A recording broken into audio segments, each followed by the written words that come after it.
কিরে দোস্ত তুই এখানে কি করস? এনে বয়ে বয়ে মনে করে যে নীরবে আল্লাহ মোবাইল টিপতেছি, কারণ বিষয়টা হলো এই যে আমরা ভিডিও বানাই, হ্যাঁ টিকটক করি, মানে ভিডিও ছাড়ি, হ্যাঁ এই ভিডিও আমাদের ভিডিও তো ভাইরাল হয় না, কারণ এই যে বড় বড় সেলিব্রিটি যে আমরা সাপোর্ট করি, এরা কোনোদিন আমাদের সাপোর্ট করে না এবং কি একটা লাইকও দেয় না। এ মনে করে যে এই যে ভিডিও এত কষ্ট করে লাভ কি, রাস্তাঘাটেও আটতারি না, মানুষ আমরা টিটকারি মানে আশা আসি করে সেলিব্রিটি এটা, কিন্তু আমরা তো সেলিব্রিটি না, এই জন্য মন খারাপ না বলেছি। আরে দোস্ত কেডা কি কইলো না কইলো সেটা দেখার দরকার নাই, তোর ভিডিও তুই চালায় যা, দেখবি যে আল্লাহ একদিন মুখ তুললে ফিরে চাইবো, কিন্তু সময় সফলতা হয়ে যাবে। চল আমরা মিলে আবার চল আমরা সবাই মিলে একসাথে ভিডিও বানাই। চল।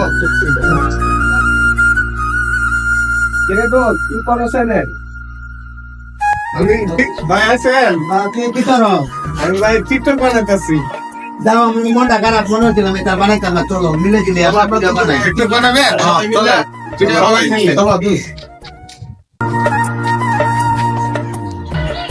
রকম পাগল দিয়া মিলাইছে মেলা, হরেক রকম পাগল দিয়া মিলাইছে মেলা বাবা, হরেক রকম পাগল দিয়া মিলাইছে মেলা বাবা, তোমার দরবারে সব পাগলে